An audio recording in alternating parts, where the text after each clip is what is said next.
shit together.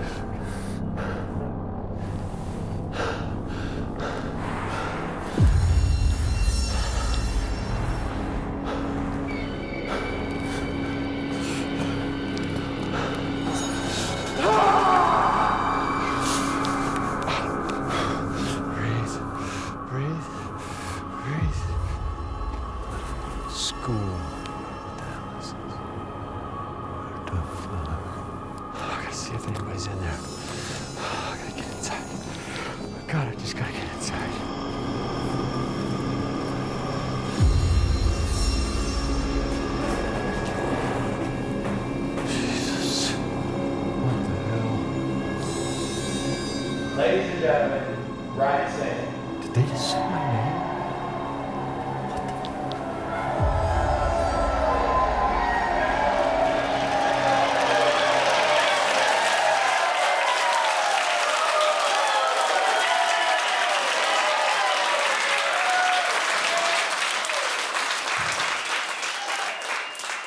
What the hell are we doing in here?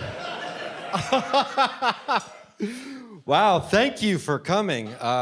You guys are wonderful. My name is Ryan, in case you didn't know. I'm a weirdo, full-on weirdo, leaned into it. I own 4 different tarot decks. I'm adorned in crystals. I own dowsing rods. I have a shamanic Reiki healer who I go and see. I also have 2 therapists that I go and see. I do paranormal investigations in places like this. I also go out in the woods looking for creatures. Basically, what I'm trying to tell you is I am a recovering drug addict. Thank you. It's like, how am I gonna get my juice from the universe? You know what I mean? Like, I can't put powder up my nose anymore, so I put the new age in my mind, you know? People ask me all the time, they're like, so you're into crystals, huh? And I'm like, yeah, dude, crystals are into me. I got a skeleton, do you know what I mean? We're all just a bunch of magic rocks walking around in these meat suits brought to life through the miracle of consciousness. It's like, wow. When's the last time you thought about your skull? Like, knock, knock, who's there? Oh, shit, it's me. Everybody in this room owns a skull. That's how metal we all are. When people ever ask you, are you metal? I'm like, fuck yeah, dude, I got a human skull.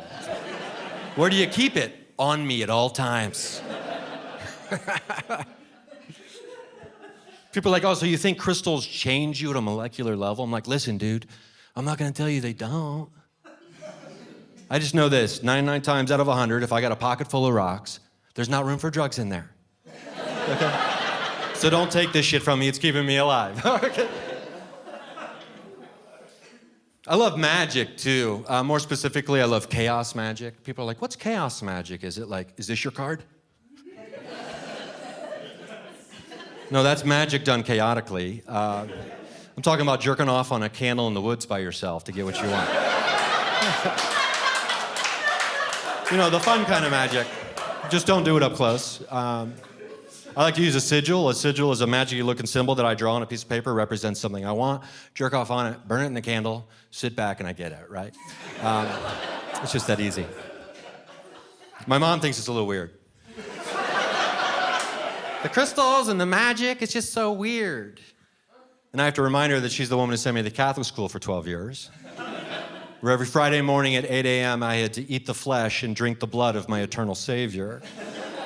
But now I got some shiny rocks in my pocket and I'm a weirdo. Okay, Mom. No war has ever been waged in the name of rose quartz.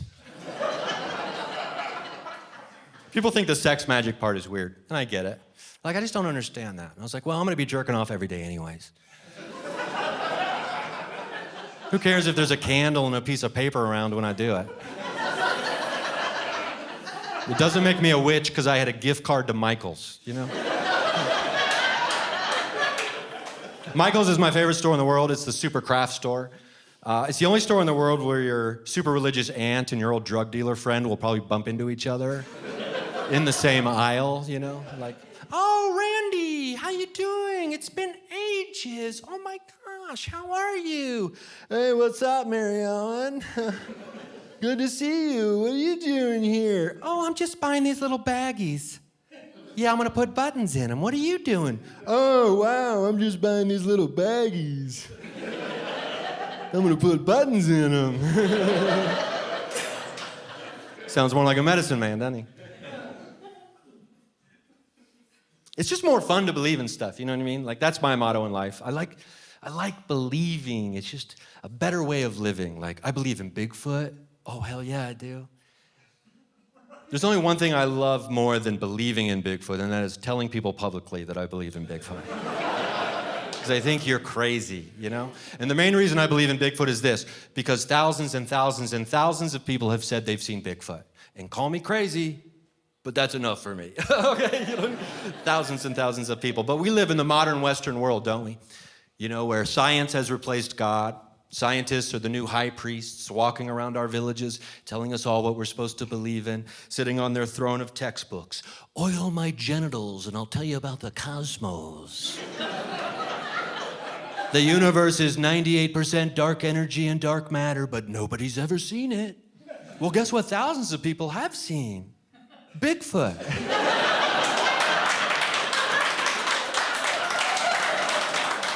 But they're all stupid hillbillies, right? They're not smart enough to know what they saw. We are smarter than them, so we'll tell them what they saw even though we weren't there. No, that's unreasonable, right? That's not how this should work. Doesn't matter how much evidence you give a skeptic. If they don't want to believe in something, they're not going to believe it. Well, eyewitness testimony, that's unreliable. If there was photographic evidence of Bigfoot, then I'd believe in Bigfoot. And then boom, all these photos pop up. And what's the skeptic say?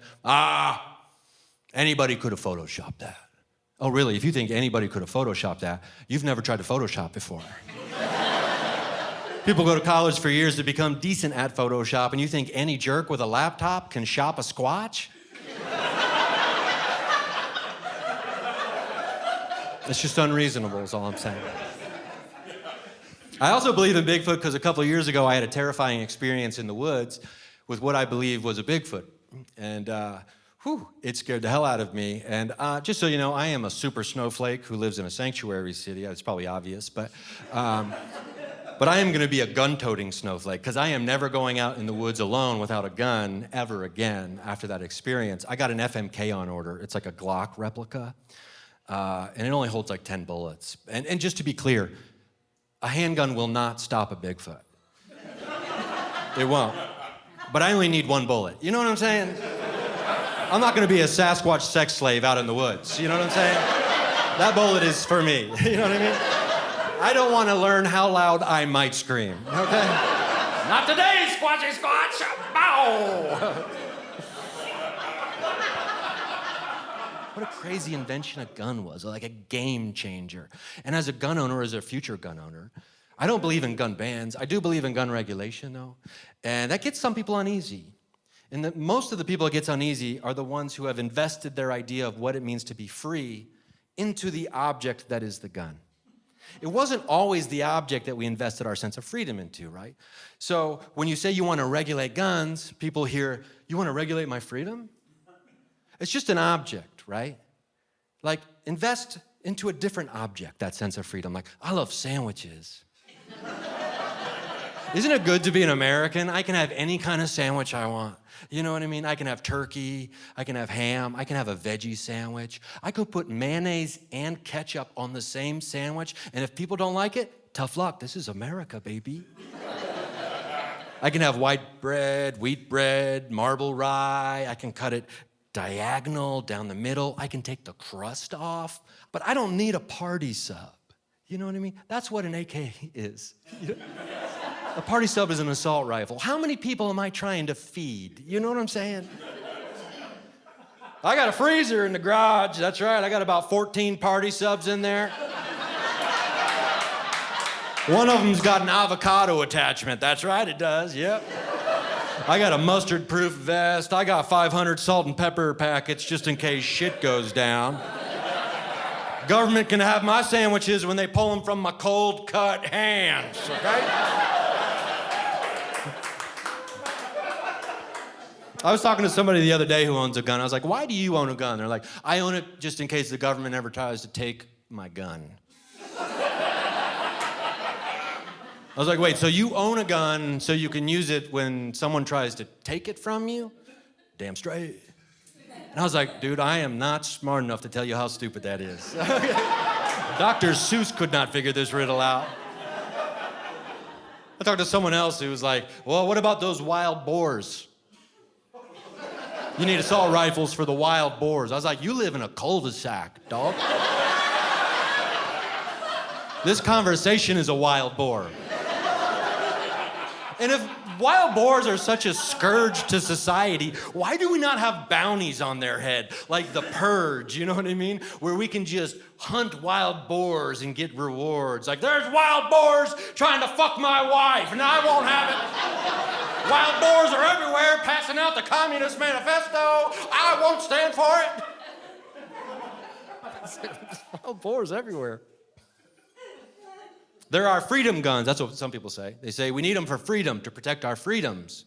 And that's why the government's never going to take our guns, in my opinion. Because the government already knows we're not going to use them. Not for the reasons we say we need them. Freedom. Well, where were you in 2008?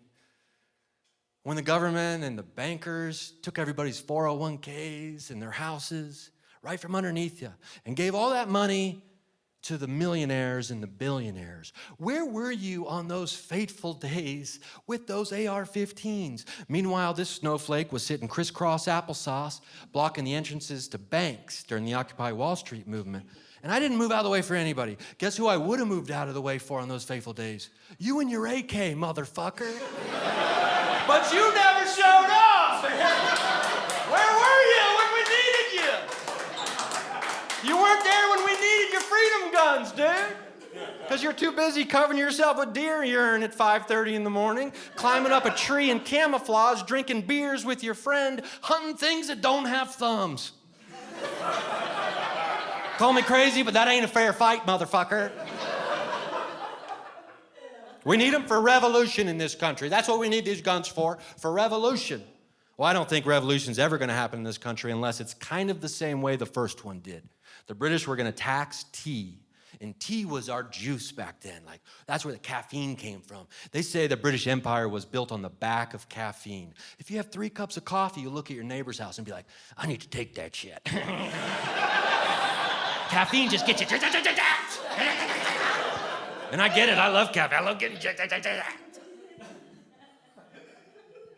But obviously, we don't give a shit unless something directly affects us, right?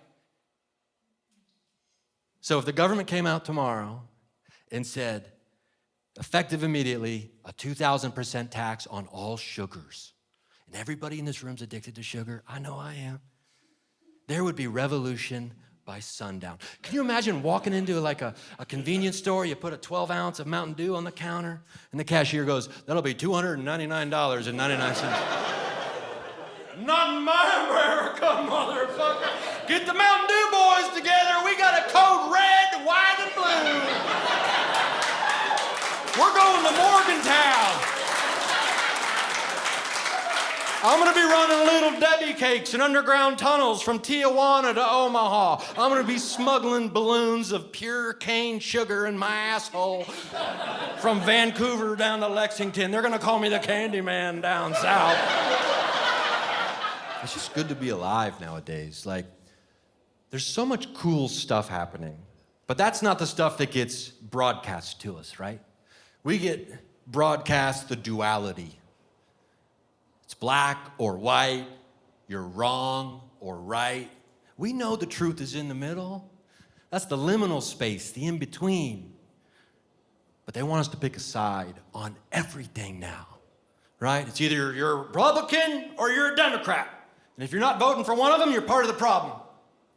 You're either a man or you're a woman. What's all this other shit going on? You're either dead or you're alive. There's no such thing as ghosts. What bathroom does a ghost use? And why do I need to know? I'll tell you why. Because my little boy's in the bathroom. I don't need a ghost in a dress watching him take a pee. I mean, we've all seen a ghost. That's why we know gender is a construct. But we get 2 choices every 4 years that have a legitimate chance to win the presidency. The leader of the free world, as they say. We get 2 legitimate choices. Call me crazy, but that doesn't sound like enough. We have more companies making hard seltzer. I can get hammered from bubbly in a can in many different ways, but I only got 2 of these douchebags. We have more flavors of skull chewing tobacco than we do presidential candidates that will win. Like, I've got skull cherry, skull berry, skull apple, skull peach, skull mint, skull spearmint, skull extra spearmint, skull fine cut, skull classic. Oh shit, can I get 2 of these dumb motherfuckers? Like, there are more billionaires in this country with their own private space companies than there are legitimate presidential. Let that sink in for a second. That's why you know climate change is real. I mean, other than the fact that the climate is changing, you know that climate change is real because you have these billionaires who made billions of dollars ruining the planet, using that money to get the hell out of here as quickly as they can in their own private space race. Like, I'm Jeff Bezos. I put all small businesses out of work. See ya! I'm Richard Branson. I ruined pop music in the 90s. See ya!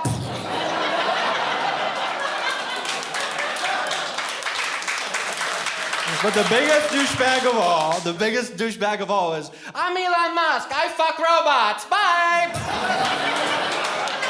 He fucks robots, you know it. Have you looked at a picture of Elon Musk lately? He fucks robots.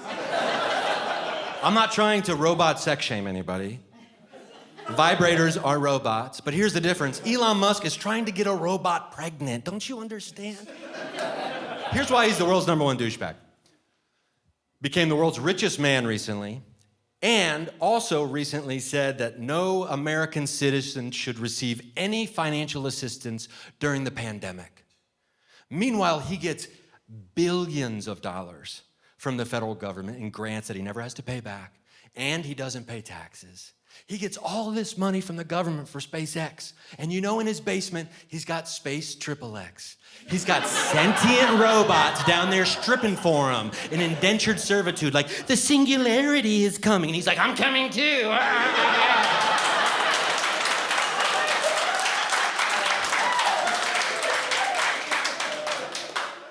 It's just so aggravating, you know what I mean? Like, I don't know what happened. Maybe when he was 7 years old, he put his dick in a toaster, and then a couple years later, he fell in love with a microwave in the house kitchen. Like, oh, I'm gonna put a baby inside of you, Michaela. And the microwave in his mind said, but no one on Earth will accept our love, Elon. And he'll be like, we'll go to Mars. And that's what started SpaceX. I am a hypocrite in everything I say or do. If Elon Musk invited me over to his house, and he's like, I want you to meet somebody. This is Natasha. And I'd be like, is Natasha what I think she is? And he'll be like, yep. Nobody will download your dick better. I'll be on the news being like, Elon Musk is a great guy, everybody. This guy, give him a chance. Give him a chance. You know? I'm gonna drink some water. You gotta love your water, you know what I mean? Like, I love you. We'll talk about that later, maybe. Can I put this here? Thanks. If it moves by itself, we're all getting the fuck out of here. I was here for 2 nights. I know shit's happening. I'm holding it together best I can for this shit, and then we're the fuck out of here. Okay. This place is scary. Yeah, they'll fucking... You're right. I never had a doll when I was a kid, and there was a reason for that. Because they'll come alive and take your soul. Okay. I do get scared easy. Probably the scaredest I've ever been in my entire life. This was, I don't know how many years ago, a few years back. I was hiking by myself. And they say you're not supposed to hike alone. They say it can be dangerous. I never really believed them until this fateful day. I'm up on the trail, and I come around the corner, and that's when I come face to face with a bobcat. And my soul took a shit. I don't know if you've ever been so scared you pooped your metaphysical pants. But that was a new level for me, right? And I was like, oh, shit. And I got out of there, right? I got home and I called a friend of mine. He's kind of a man's man. I was like, dude, scariest moment of my life today. I saw this bobcat on the mountain. It just had this look in his eye like, what are you gonna do about it? And he's like, oh, one of those little things? If it attacked you, you could just shake it off your leg like a dog. I was like, shake a beast born onto the mountain, whose mother gnawed its umbilical cord off of its body after birth. You could just shake that little fella off your leg like a chihuahua trying to hump your shin while you're watching the Super Bowl? I don't think so, motherfucker. So I needed validation as a man, right? So I call another friend of mine. I was like, dude, I saw this bobcat on the mountain today. He just had this look in his eye. Like, what are you gonna do about it? And this is what he said to me. Oh yeah, my house cat has that same look. Your house cat has the same look in its eye that a bobcat does?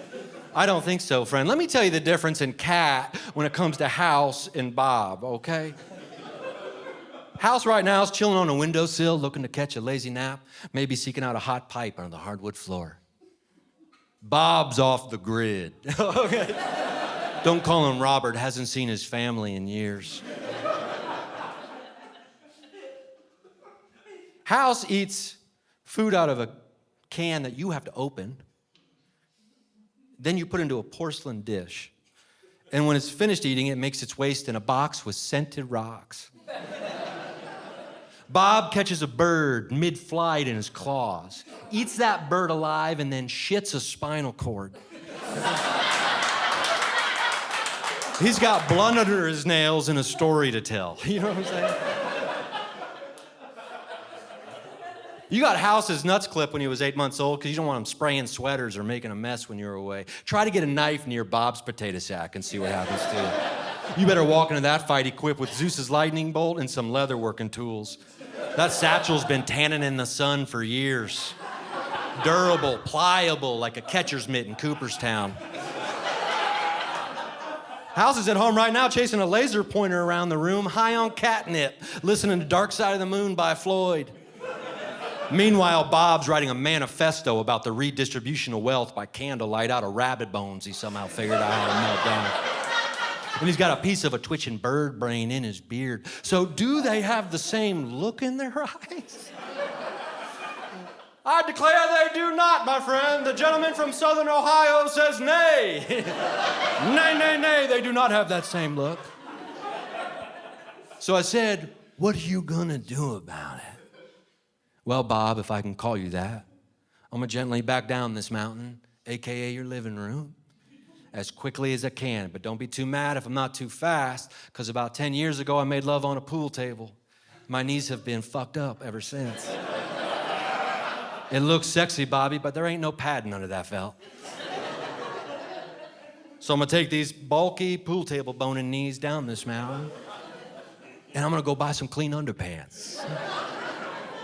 That's what I'm gonna do, Bobby. Hey, Bobby boy. Is that right, Bobby? Bobby? What if I just kept doing that? Bobby? I think Ryan turned into a skipped CD. Bobby? Bobby? I'm Dolby, Bobby. Okay. I am afraid of death, but I am not afraid of dying. I don't know if that makes sense. I was raised Catholic, but I'm more into reincarnation nowadays. I like sustainability. It's more eco-friendly. I love the idea of having a chance at the next life to get even better than maybe I got in this life. I also get to pass the buck a lot. You know, like, oh, I'll let future Ryan worry about that shit. Give me some cigarettes. But I remember the first time I thought reincarnation could be a thing. I got, as like a belief system, right, as a reality. I was a sophomore in high school. It was like 1992. Some guy came to our school to give a presentation on recycling. I'd never really heard about recycling up to that point. And he rolls out this bicycle onto the stage in the auditorium. And he says, this here bicycle, through the magic of recycling, is made of nothing but old recycled water bottles. And I remember just sitting in the audience that day, like staring at the stage, being like, but it looks like a bike, Where are the bottles? I don't see them. There's no tape. There's no bottles taped together. Like what? The bottles are inside the bike?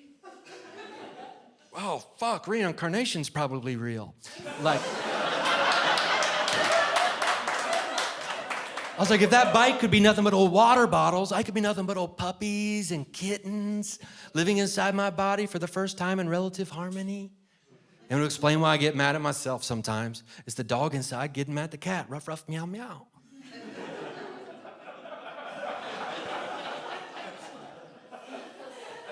But the main reason I believe in reincarnation is this. Because every morning when I wake up, I want to do all of the drugs in the world. I just want to wake up and hit the snort button. Let's get living right now. And living like that will kill you. And scientists and experts who study the brain, much smarter than me, they tell us that the human brain has something called the survival instinct that at a subconscious level controls all of our actions. We don't even realize we're making choices that our brain wants us to make only in order to survive. So if my brain only cares about surviving, why then does it also only want to do all the things it knows will kill me? Unless it already knew we never really die.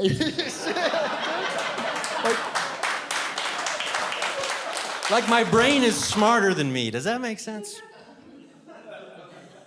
I do. I just want to do drugs all day and eat carbs. You know what I mean? Oh, I love carbs. Everybody does. It's called comfort food for a reason. You know what I mean? Oh, I just want to munch carbs all day long. I wish I had a pillow made of pancakes.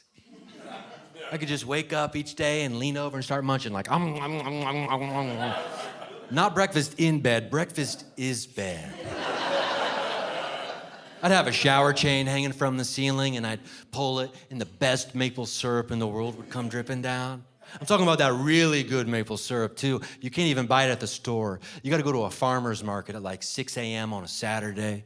You gotta hand a hard-boiled egg to a guy underneath a tent.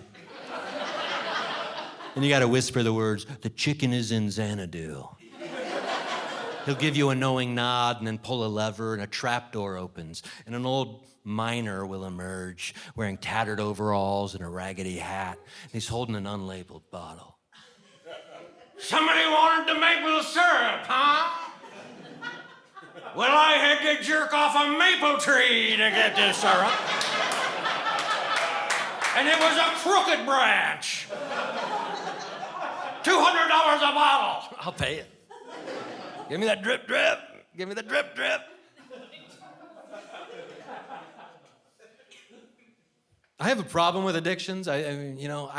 My body always has to have like 3 revolving addictions happening at the same time. So when I get rid of one, my body's like, "Accepting applications for new addictions. Step right up, step right up. Tobacco, you're out the door. Let's see who's coming to apply. Pornography, been there, done that. You make us too sleepy. Hit the bricks. Gambling, we love it. Pick a number, scratch a ticket. Let's blow all the money, motherfucker." It's like, whoa, man, settle down. Right now, I'm on caffeine.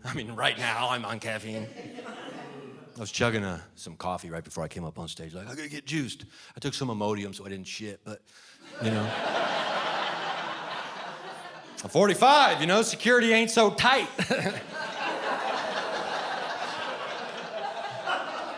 Butthole's like the bouncer, at a bar, First gets that job, he's very strict in checking everybody's IDs. Tell me your birthday, picture matches the face. Then after 45 years, he's like, just anybody can come in and out of here. I don't give a shit. Just no knives or drugs. Okay. Well, I don't know why I told that joke.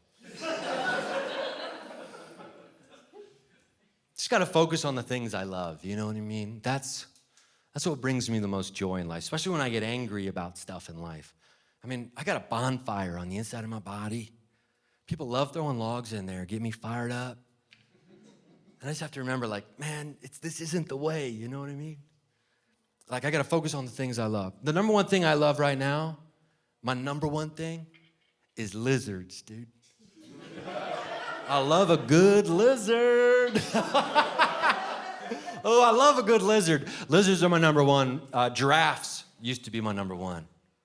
If you're gonna be better than a giraffe, giraffes are these majestic creatures. They're like statues who learned how to do yoga.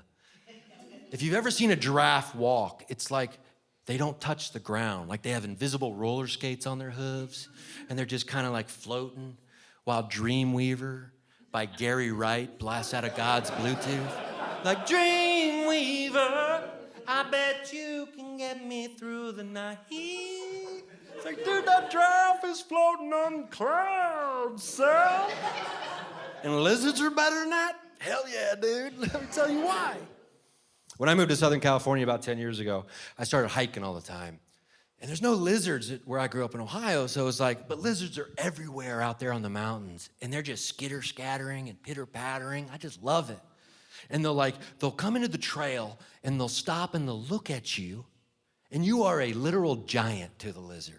And most lizards are like, oh shit, a giant! And they'll scurry off, right? And I always wanted to feel like a giant, you know what I mean? It feels good.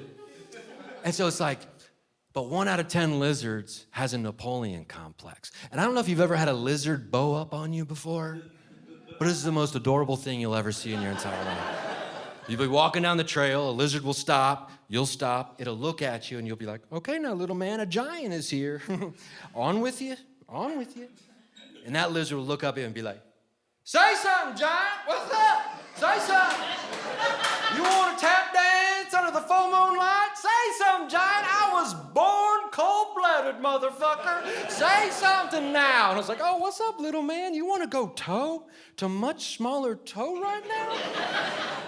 That is adorable. What's up, giant? Step on my tail. I'll grow another one, motherfucker. I don't give a shit.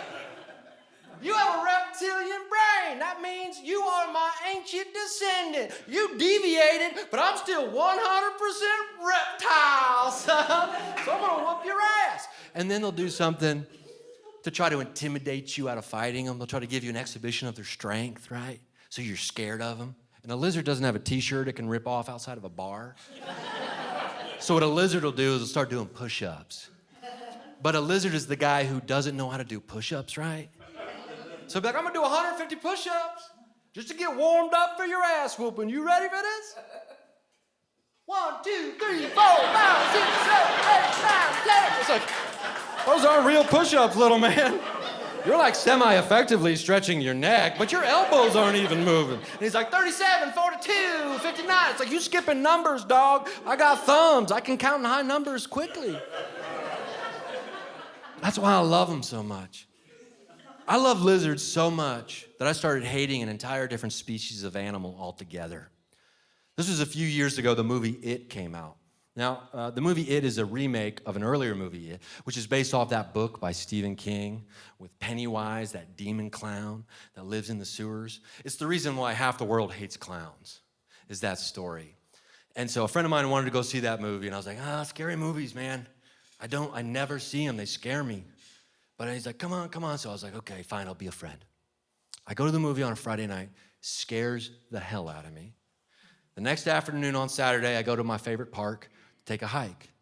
I'm in the parking lot. A lizard runs in front of me on the concrete. He stops and looks at me. I was like, uh-oh. Is he Napoleon? Is he gonna start doing his push-em-ups? So I do my fake half step to see if he starts pushing them up or if he runs off. So I do my step. But he was no Napoleon, so he runs off. And about 5 feet to my left, there's a sewer opening where he wants to go to hide from me. So he runs into the sewer, and as he's cresting into the opening of the sewer, from within the darkness, inside the shadows, a squirrel head pops up with its mouth already open and its tongue unfurled like the devil's red carpet. This lizard runs directly up the tongue of the squirrel into its mouth, closes its mouth, and I swear to God, I heard a cartoon gulp. Then that squirrel head just disappears back into the darkness. This is less than 24 hours after I watched the movie It. And so I lose my mind in this park. Like, holy shit, Pennywise is a clown squirrel! There's a clown squirrel in the sewers eating my lizard friends! And everybody, there's like 100 people in the park, like, the homeless problem in California has just become too much. This is ridiculous. And I'm like, I'm not crazy. There's a clown squirrel eating my lizard friends. I just saw it. So now I got a blood feud with squirrels, you know? Squirrels are just bougie rats. You're just a rat who had access to a blow dryer. I ain't stupid, like, you got a fluffy-tailed rat, squirrel. So now I got a grudge against all squirrels. About 3 weeks after that, I go to that same park, and there's a picnic area in the back with a bunch of tables and grass. And I hear a ruckus going on. And I'm in my 40s, so I'm nosy. Like, what's going on back here? Are there kids vaping back here in the park? Their parents know they're out here? So I go back to investigate, and I realize there's no people back there at all. There's just a circle of about 8 crows on the ground. In the middle of that circle is the biggest crow of all. And they're all just squawking away like, wah, wah, wah, wah, wah, wah. I'm like, what are these crows up to back here? Are they vaping back here? These crows' parents know they're out here. I better get a little closer, right? And so then I get a little closer and I'm watching these crows squawk away. The big crow in the middle will take flight off the ground and he'll start hovering about 5 or 6 feet in the air. And he's got something in his claw. And whatever it is, it gets a little too heavy and it'll fall back to the ground. And when he drops it, that's when the crows on the ground in the circle, they start squawking like, pick it up, pick it up, pick it up, pick it up. And the crow in the air is like, I'm picking it up, I'm picking it up. And he'll go back down, it'll pick it up, he'll get 5 feet, it drops, pick it up, pick it up. He's like, I'm picking it up, I'm picking it up. And this just keeps happening. I'm like, what the hell is going on over here? And I get a little bit closer, and that's when I see the thing in the claw of this crow is a baby squirrel. And I was like, oh, the universe. It's giving me a choice right now, right? I can either help this baby squirrel and bury this grudge I have, or I can let this baby squirrel die for the sins of his father. And I'll tell you what, I am a vengeful man, so I was like, you know what, I'm gonna let it pay for the sins of its father, you know? But I was like, Ryan, you literally have to be the bigger man right now. You gotta save this baby squirrel. And I was like, oh, shoot. I gotta bow up on some crows now. I've never bowed up on a crow before. So I was like, how do you bow up on a crow? So I was like, probably the best way to bow up on a crow is to crow up on a crow. So it's like a Sunday at like 2 o'clock. I get all crowed up in this park. And that's when the universe whispers in my ear, you made the right choice. Because when I was a kid, I used to love cowboy movies. They were my favorite movies of all time. My favorite part of any cowboy movie was when they had too many horses or cattle and they had to get rid of them. So they'd smack them on the ass and just yell, yeah, yeah, yeah, yeah. And I was like, dude, I've always wanted to yeah something. This is my chance to finally yeah. Hell yeah, dude. Thank you, universe. So I'm all crowed up about 15 feet away from these crows, and then I just charge them. Yeah. The 8 crows in the circle on the ground, they all fly off like, wah. Except that big crow in the middle, he's on the ground, and he takes flight with that baby squirrel in his claw, and he's just staring at me. And I'm all crowed up about 5 feet away from him, and I said, yeah. And he drops that baby squirrel. I run up to it, and I say, you're safe now, little man. Tell your friends and family it was me. Yeah. I yeah-at him with love. Words can mean anything. It's all about intent. So the little squirrel gets safe behind the shrubbery, right? And now it's just me and that crow, mono y crow. I'm just standing there looking at it. It's just looking at me, hovering in the sky. And I was like, oh, shit. I guess we're doing this. I'm going to do 150 push-ups right now, crow, show you how tough I am. And that's when I remembered something, that crows are the most intelligent bird in the animal kingdom. They have facial recognition memory. If you wrong a crow, it will remember your face for the rest of its life. And it can pick you out later in a crowd of like 300 people. It doesn't matter. And they're also gossip mongers. So if that crow and a bunch of his friends are hanging out and he sees you, he'll be like, that's the asshole right there. And I was like, oh, shoot, this crow is saving my face right now. And I was like, Ryan, you need to take a time out. You're a very whimsical guy. You often get carried away. Like when the Toy Story movies first came out, you thought they were based on true events. So let's just relax. Let's take a breath. The crow is probably not saving your face. But just in case it is, you better cover that shit up. So I cover up my face and I'm like, yeah. And I run off.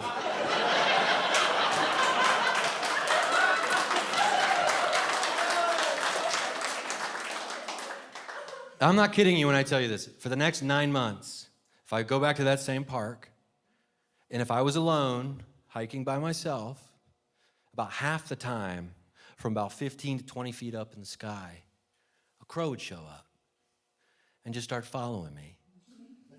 And I'd hear from the sky, yeah, yeah. Yeah, yeah. And when I first heard it, I was like, no. Did you smoke DMT today? But then after 9 months, I was like, dude, this crow is heckling me from the sky. This is unacceptable. So I just stopped and I look up and I was like, listen, crow. I mean, I don't know what to tell you, dude. It wasn't your day that day. Get it, the circle of life. I understand. Things must die so that other things may live. I understand that, I truly do, but I had to make right my relationship with the squirrels, don't you understand? I mean, how am I gonna make this right, dude? I gotta save you from your predator? I gotta bobcat away from you? Shit, I got a history there, dog. And now all the bobcats hate me. And I gotta save the bobcat from its predator. I gotta the mountain lion away from the bobcat. And now all the mountain lions hate me. And I gotta save the mountain lion from its predator. I gotta the white man away from the mountain lion. I am the white man, crow.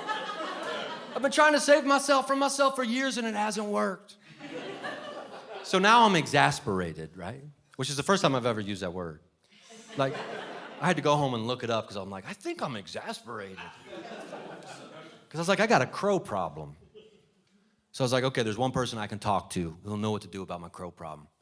So I go and see my shamanic Reiki healer. So I see my healer and I'm like, I got a crow problem. And she goes, I know what you need to do. You need to make an offering to the crows to restore the balance in your relationship. And I was like, I know exactly what to do. So I rush home. I got about 6 hot dogs out of my fridge. I got a Sharpie, and then I drew little squirrel faces and squirrel tails on the hot dogs. I put them in a Ziploc bag and put them in my pocket, hike to the top of the mountain. I get to the peak of the mountain. I lay the squirrel dogs out in a circle. And I look to the sky and I say, to the crow I have wronged. I offer you these symbolic squirrel dogs as a token of my friendship to balance the ledger in our relationship. I hope that we can move forward in harmony and in love as friends. Then I had this realization like, oh yeah, I'm glad I stopped doing drugs.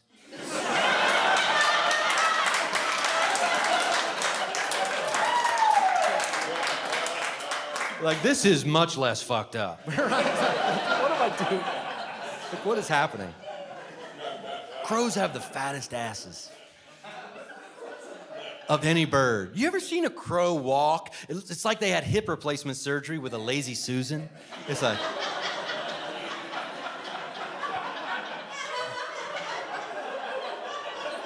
I'm just gonna keep doing this till everybody laughs. Like watching a crow walk is like trying to watch someone change a light bulb on a swivel chair. It's ridiculous. It's ridiculous. I'm gonna drink a little bit of this. Maybe we'll talk about the water thing. Like, oh, I don't know. Are you lovers?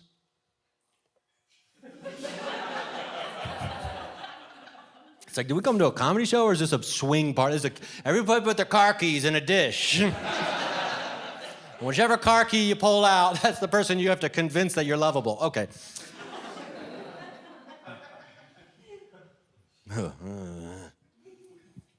What a beautiful set. It is hard to love, you know? I just wish we were built differently. And maybe we are built to love, but we're taught to hate. Maybe that's why it seems so hard to love and so easy to hate. I mean, I don't know. It's just like, we all have these hair triggers of hatred, right? And we're just ready to snap at a moment's notice.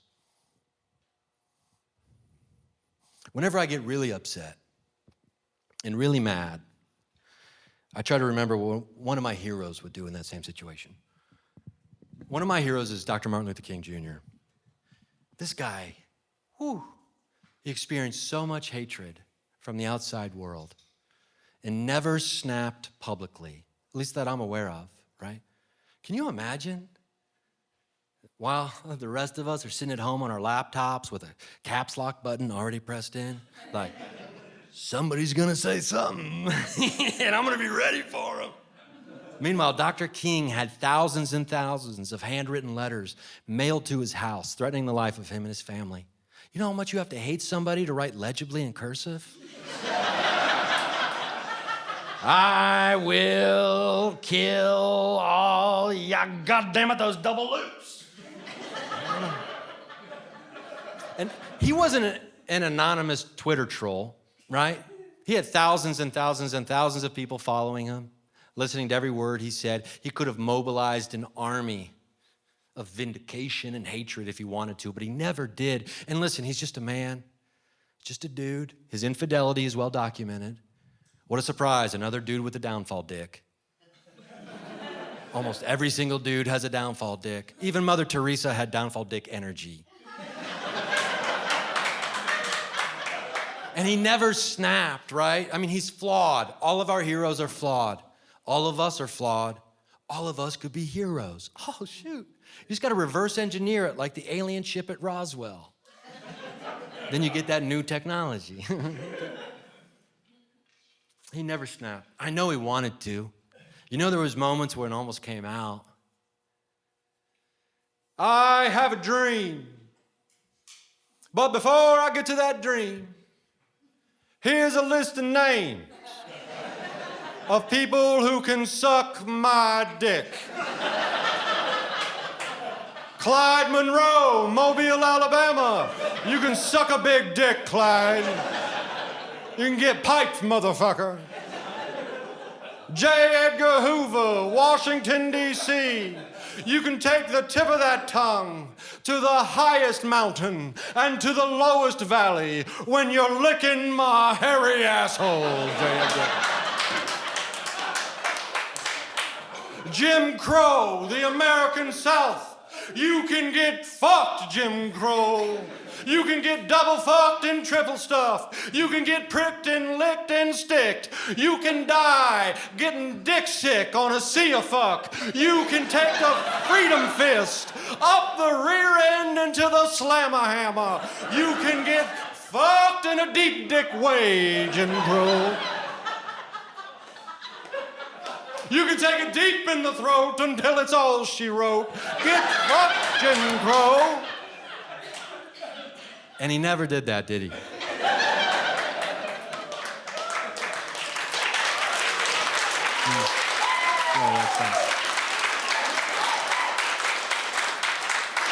just amazes me that he never did that. But that's why there's a street named after him in every city in the United States. Because he never told anyone to S his D.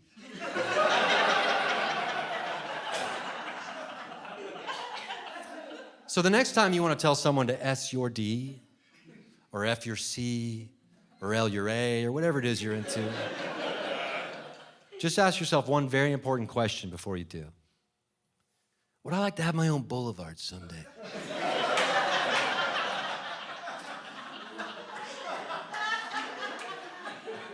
And if the answer is yes, keep that S my D on the inside.